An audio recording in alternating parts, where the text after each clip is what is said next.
राजनीतिक विरोध में इतनी बड़ी साजिश आप जो जिसमें कुछ लोगों की जान चली जाए, हो सकता है मेरी भी जान जा सकती थी, विक्रम सैनी की जान जा सकती थी, या किसी नौजवान जो साथ थे उनकी जान जा सकती थी। मतलब निंदनीय घटना कभी ऐसी हुई नहीं, मैंने सुना नहीं कोई ऐसी घटना हो। विरोध का अपना तरीका होता है, अगर किसी को पसंद नहीं वोट के द्वारा कर सकता है, जैसे भी कर सकता है, लेकिन इस तरह की घटना मेरी जानकारी में कम से कम हमारे प्रदेश में या हमारे जनपद में कभी इस तरह की घटना इतना भारी स्तर पर जो अटैक था, ऐसा मैंने कभी सुना नहीं। तो बड़ा अजीब लग रहा है कि ऐसा नहीं होना चाहिए था। हाँ, घर की छत पर आपकी भी इंटरलॉक टाइल नहीं तो होगी नहीं।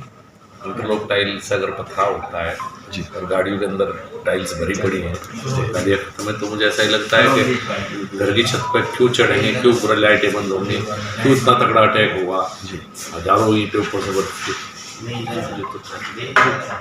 मुझे तो ये भी नहीं पता कौन थे, मुंह पर कपड़ा लपेटे हुए थे, कुछ युवक जरूर वीडियो में।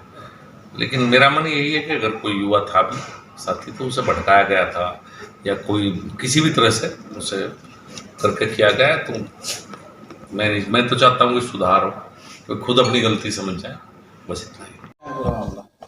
कल करीब 8 साढ़े 8 बजे की बात है, रात के मड़ गांव है, बड़ा प्यारा सा छोटा सा गांव है, भारतीय जनता पार्टी का हमेशा से स्नेह करने वाला गांव है।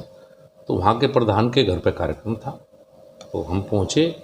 पहुँचने के बाद मैं तो घर के अंदर चला गया जहाँ मीटिंग थी। बाहर एकदम से कुछ नवयुवक आए, मास्क पहने हुए थे और मुंह पे कपड़ा लपेटा हुआ था। तो पहले गाड़ियों पे लाठी डंडों से हमला किया, और उसके बाद कुछ घरों से इंटरलॉक टाइलों से पथराव शुरू हुआ।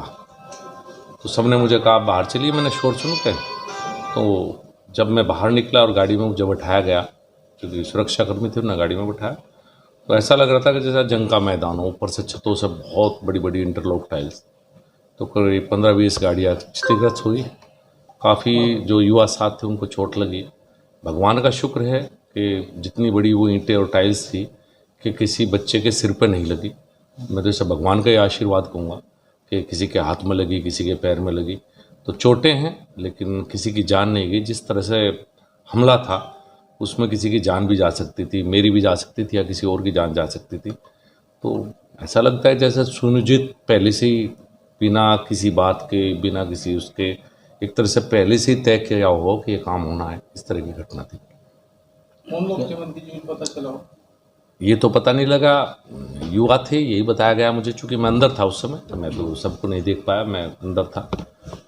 कुछ युवा थे, घरों की छत पे जो लोग थे वो तो दिखाई नहीं दिए क्योंकि रात का अंधेरा था, और वहाँ पहले से बल्ब भी बंद कर दिए गए थे उस गली में टोटली में। जैसे बाहर लाइटें, आजकल तो सब गाँव में लाइटें, तो पहले लाइटें बंद थी, तो छत पे भी शायद ये दिखाई नहीं दे पाए कि कौन थे। बाकी जो कुछ वीडियो आई हैं उन्हीं के द्वारा मैंने भी देखा है कि कुछ नवयुवक थे, और इस तरह से पहले से सब प्री प्लान था। कहीं ऐसे लगता है कि इस आने वाले चुनाव में संजीव बालियान की जीत दिख रही है, इस वजह से इस तरह का मामला आ रहा सामने? देखिए, राजनीतिक तो है ही, कोई व्यक्तिगत तो है नहीं।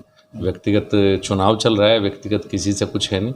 जो भी है ये हमला पूर्ण तरह से सुनियोजित है, पहले से तय करवाया गया था, सब प्री प्लान था।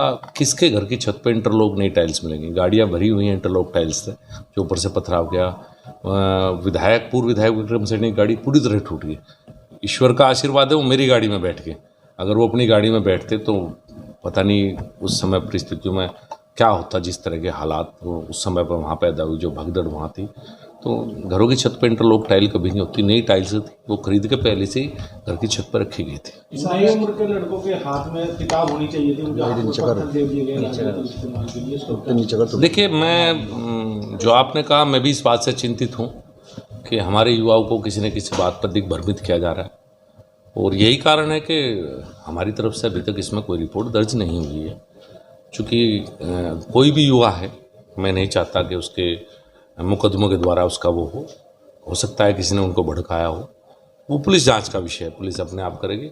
मेरी तरफ से कोई कार्रवाई के लिए पुलिस को नहीं कहा गया है, वो पुलिस जांच का विषय है। हाँ, ये जरूर मैं चाहूँगा कि पुलिस जांच करके जरूर निकाल ले कि इसके पीछे षड्यंत्रकारी कौन है। बच्चों की कोई दिक्कत नहीं है, बच्चे तो सबके ही हैं, और बच्चे कहीं ना कहीं किसी बात पर आप कई बार बच्चों को भड़का देते हैं, लेकिन मुख्य षड्यंत्रकारी इस भूमिका में कौन था वो पुलिस जांच करके शायद निकाल लेगी। तार जुड़ जाते हैं, निकल जाते हैं, पुलिस जांच का विषय। माननीय मुख्यमंत्री को मैंने सारी घटना से अवगत करा दिया है, तो कुछ इस तरह की जांच शायद हो कि भाई जिससे षड्यंत्रकारी का पता लग सके। किसी भी बच्चे के खिलाफ, किसी भी युवा के खिलाफ मैं व्यक्तिगत तौर पर कोई कार्रवाई नहीं चाहता, ना मेरी तरफ से तहरीर दी गई। युवा के लेकर क्या कहना चाहते हैं? मैं यही कहना चाहूँगा बदलता हुआ उत्तर प्रदेश है। 10 साल से देश में योगी जी और 7.5 साल से प्रदेश में योगी जी ने जिस तरह की कानून व्यवस्था का वातावरण तैयार किया है, आज हमारे युवा पुलिस फौज की भर्ती की तैयारी करते हुए मिलते हैं। बहुत बदल गया माहौल मुजफ्फरनगर का। मैं यही अपील करना चाहूँगा अपने छोटे भाइयों से, युवा साथियों से, किसी के बहकावे में ना आए। कहीं से आपको कोई किसी भी बात के नाम पर भड़काता है, ना आए। मैं किसी बच्चे का कैरियर ख़राब नहीं करना चाहता। मैं नहीं चाहता कि मेरी वजह से अगर किसी से कोई गलती हुई है, कोई बात नहीं, मेरी तरफ से मेरे मन में कोई बात नहीं है। हाँ, मैं षड्यंत्रकारी से ज़रूर चाहता हूँ कि उनके चेहरे बेनकाब होकर जनता के बीच में आए कि ऐसे माहौल में, इतने शांत जनपद में और योगी जी के राज में इस तरह की कानून व्यवस्था पर प्रश्न उठना, तो वो जरूर षड्यंत्रकारी सामने जरूर आए। बंटी जी से मामले